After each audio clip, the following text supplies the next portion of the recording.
আমি নির্বাচনের চিন্তাই করতেছি না।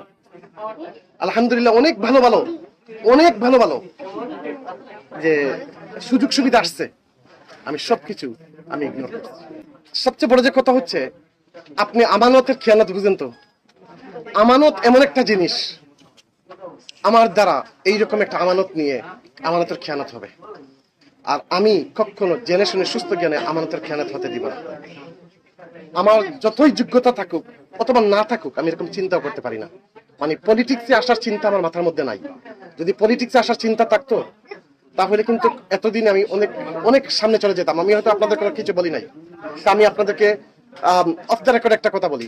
এই ফাইজার ব্যাপারটা সর্বপ্রথম আমি মাননীয় প্রধানমন্ত্রীকে ইনফর্ম করছি, কিন্তু আমি এটা পাবলিকলি বলি না। কারণ 2 দিন পরে বলা হবে, ভাই আপনার দলের কোন পজিশন আছেন, দলের কোন পোস্টে আছেন। তো আমার উত্তরটা হচ্ছে এটা, আমি একজন বাংলাদেশপন্থী, একজন সিলেটপন্থী, আর আমি জনাব তারেক রহমান সাহেবের খুব ছোট একজন কর্মী। এত ছোট কর্মী আপনারা চিন্তা করতে পারবেন না। সামনে পার্টেক্স মনে হয় না নরম, ভিতরটা কিন্তু অনেক শক্ত, হয়তো বলি না।